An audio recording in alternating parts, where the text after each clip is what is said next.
Welcome to KMB classes. मैं तरुण sir संयुक्त राष्ट्र और वैश्विक संघर्ष के इस पेपर में संयुक्त राष्ट्र संघ के उद्देश्य एवं उसके सिद्धांत का अध्ययन करेंगे।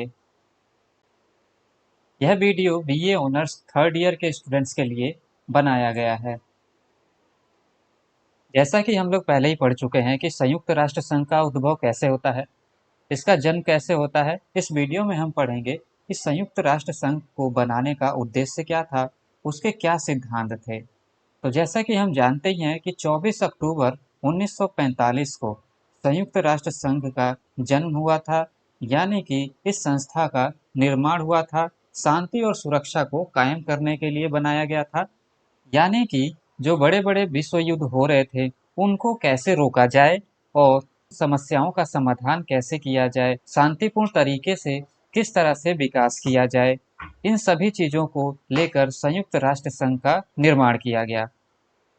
और उन्हीं उद्देश्यों को पूरा करने के लिए चार्टर में कुछ सिद्धांतों का प्रावधान किया गया। मगर संयुक्त राष्ट्र संघ के कुछ उद्देश्य और सिद्धांत आदर्शवादी और अंतर्द्वंद से परिपूर्ण है, यानी कि अंतर्द्वंद से भरा हुआ है। किंतु इन उद्देश्यों और सिद्धांतों के कारण ही संयुक्त राष्ट्र संघ विवाद प्रबंधन की भूमिका निभा सका है, विवादों को सुलझा सका है। इस अध्याय में हम इन्हीं उद्देश्यों और सिद्धांतों पर एक आलोचनात्मक टिप्पणी करेंगे। चलिए जानते हैं कि संयुक्त राष्ट्र संघ के क्या उद्देश्य हैं। संयुक्त राष्ट्र संघ के उद्देश्य में हम देखेंगे, संयुक्त राष्ट्र संघ के उद्देश्य जो है चार्टर के अनुच्छेद 1 में दिए गए हैं। और इसमें क्या क्या उद्देश्य दिए गए हैं इनको एक एक करके समझेंगे। इसमें पहला उद्देश्य है कि अंतर्राष्ट्रीय शांति और सुरक्षा बनाए रखना। तो संयुक्त राष्ट्र संघ का प्राथमिक उद्देश्य यही होगा कि वह विश्व में अंतर्राष्ट्रीय शांति और सुरक्षा कायम करे। अगर हम संयुक्त राष्ट्र संघ के दूसरे उद्देश्य की बात करें तो इसमें देखेंगे कि सदस्य राष्ट्रों के मध्य मित्रतापूर्ण संबंध स्थापित करना, यानी कि सदस्य राष्ट्रों के बीच जो है संयुक्त राष्ट्र संघ सदस्य राष्ट्रों के बीच मित्रतापूर्ण संबंध स्थापित करने की कोशिश करेगा। तीसरा उद्देश्य है राष्ट्रों के मध्य सहायता। संयुक्त राष्ट्र संघ सामाजिक, आर्थिक और मानवीय विकास के लिए सदस्य राष्ट्रों का सहयोग प्राप्त करने का प्रयास करेगा। और संयुक्त राष्ट्र संघ का चौथा उद्देश्य था कि एक मंच के रूप में कार्य करना। संयुक्त राष्ट्र संघ सदस्य हो चाहे गैर सदस्य हो, सभी जो राष्ट्र हैं उनके लिए एक ऐसा मंच के रूप में कार्य करना था जहां पर वे अपनी विवादों का निपटारा कर सके, चाहे वो इसके सदस्य हो या ना हो, सभी को यहाँ पर एक मंच प्रोवाइड किया जाता है। इस तरह से हम देखते हैं कि इन सभी उद्देश्यों में दो बातें सामान्य हैं, एक कि अंतर्राष्ट्रीय शांति और दूसरा विकास। किंतु हम सभी को यह समझना चाहिए कि अंतर्राष्ट्रीय यथार्थवादी राजनीति में इन सभी उद्देश्यों को प्राप्त करना मुश्किल है, क्योंकि राष्ट्रों के लिए राष्ट्रीय हित अंतर्राष्ट्रीय शांति से ज्यादा जरूरी होते हैं। और इसीलिए हम अक्सर देखते हैं कि महाशक्तियां जो होती हैं और छोटे राष्ट्र जो होते हैं, ये दोनों ही इन उद्देश्यों का उल्लंघन करते हैं। अब हम संयुक्त राष्ट्र संघ के सिद्धांतों की बात करेंगे और जानेंगे कि संयुक्त राष्ट्र संघ के क्या सिद्धांत हैं। संयुक्त राष्ट्र संघ के सिद्धांतों को चार्टर के अनुच्छेद 2 में शामिल किया गया है, जिसमें पहला सिद्धांत है सदस्यों की संप्रभु समानता। संयुक्त राष्ट्र संघ के सभी सदस्य संप्रभुता संपन्न, एक समान और स्वतंत्र होने चाहिए और इसके सभी सदस्यों के साथ समानता का व्यवहार किया जाएगा। संयुक्त राष्ट्र संघ का दूसरा सिद्धांत है चार्टर के प्रावधान को मानना। सभी सदस्य राष्ट्रों के लिए यह जरूरी होगा कि वे चार्टर के प्रावधानों को माने। इसका तीसरा सिद्धांत है विवादों का निपटारा शांतिपूर्वक हो। सभी सदस्य देश अपने विवादों का निपटारा शांतिपूर्ण ढंग से करेंगे।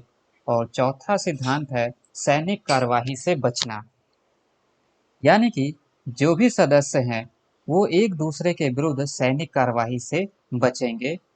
और इस संयुक्त राष्ट्र संघ का पांचवा सिद्धांत है गैर सदस्य राष्ट्रों से भी चार्टर को मानने के लिए कहा जाएगा। तो इसमें हम देखेंगे कि जो भी गैर सदस्य हैं, जो संयुक्त राष्ट्र संघ के सदस्य नहीं है, वैसे देश भी चार्टर के जो प्रावधान है उसको मानने के लिए कहा जाएगा। संयुक्त राष्ट्र संघ का छठा सिद्धांत यह कहता है कि यूएन को, संयुक्त राष्ट्र संघ को, देश के घरेलू मामलों में हस्तक्षेप न करना, यानी कि संयुक्त राष्ट्र संघ उसको किसी भी देश के घरेलू मामलों में हस्तक्षेप करने का अधिकार नहीं है। और संयुक्त राष्ट्र संघ का जो सातवां सिद्धांत है वो ये कहता है कि सभी सदस्य राष्ट्र संयुक्त राष्ट्र संघ को उसके उद्देश्य पूरा करने में सहयोग प्रदान करेंगे। इस तरह हम यहाँ देखते हैं कि संयुक्त राष्ट्र संघ के उद्देश्यों को चार्टर के अनुच्छेद 1 में रखा गया है और संयुक्त राष्ट्र संघ के जो सिद्धांत है उसको चार्टर के अनुच्छेद 2 में शामिल किया गया है। और अब हम संयुक्त राष्ट्र संघ के उद्देश्य और सिद्धांतों की आलोचकों द्वारा कुछ आलोचनाएं की गई हैं, उनको समझने का प्रयास करेंगे, जिसमें से पहला है आदर्शवादी सिद्धांत व उद्देश्य। आदर्शवादी सिद्धांत संयुक्त राष्ट्र संघ के सिद्धांतों और उद्देश्यों को कई लोगों ने आदर्शवादी बताते हुए इस पर सवाल उठाए हैं।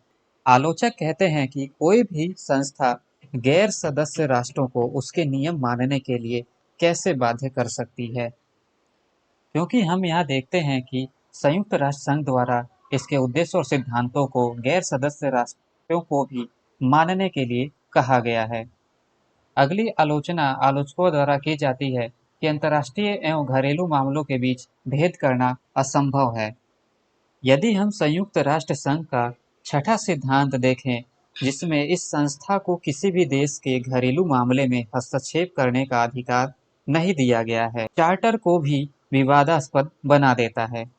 उदाहरण के लिए समझे तो यहाँ पर क्या गृह युद्ध घरेलू मामला है, मानवाधिकार घरेलू मामले का उदाहरण है, आदि आलोचकों ने सवाल उठाए हैं। ऐसे ही कुछ सवाल सदस्य राष्ट्र भी उठाते हैं, जबकि संयुक्त राष्ट्र संघ हस्तक्षेप करता रहता है। लेकिन इसके सिद्धांतों में यह साफ लिखा हुआ है कि संयुक्त राष्ट्र संघ संस्था जो है वह किसी देश के घरेलू मामले में हस्तक्षेप नहीं करेगी। संयुक्त राष्ट्र संघ के उद्देश्य और सिद्धांतों की आलोचना के संदर्भ में तीसरा पॉइंट है कि संप्रभुता संपन्न और समानता का सिद्धांत अंतर्द्वंद से भरा हुआ है। यानी कि अगर हम इसे समझे तो इसके पहले सिद्धांत को, जिसमें प्रभुसत्ता संपन्न, स्वतंत्रता और समानता की बात कही गई है, का उल्लंघन चार्टर खुद करता है। इस सिद्धांत का उल्लंघन उसी रूप में और उसी समय हो जाता है जब कुछ देशों को विशेषाधिकार दिए गए हो, जबकि कुछ देशों को नहीं। इस प्रकार हम देखते हैं कि संयुक्त राष्ट्र संघ के उद्देश्य और सिद्धांतों की आलोचना इन सभी आधारों पर आलोचकों द्वारा की गई है। अंतः निष्कर्षात्मक रूप में हम देखें तो संयुक्त राष्ट्र संघ की स्थापना ही यथार्थवाद और आदर्शवाद का मिश्रण है, और इसीलिए यह उम्मीद करना कि इसके सभी सिद्धांत यथार्थवादी होंगे और सभी उद्देश्य आदर्शवादी होंगे, यह एक गलत कथन होगा।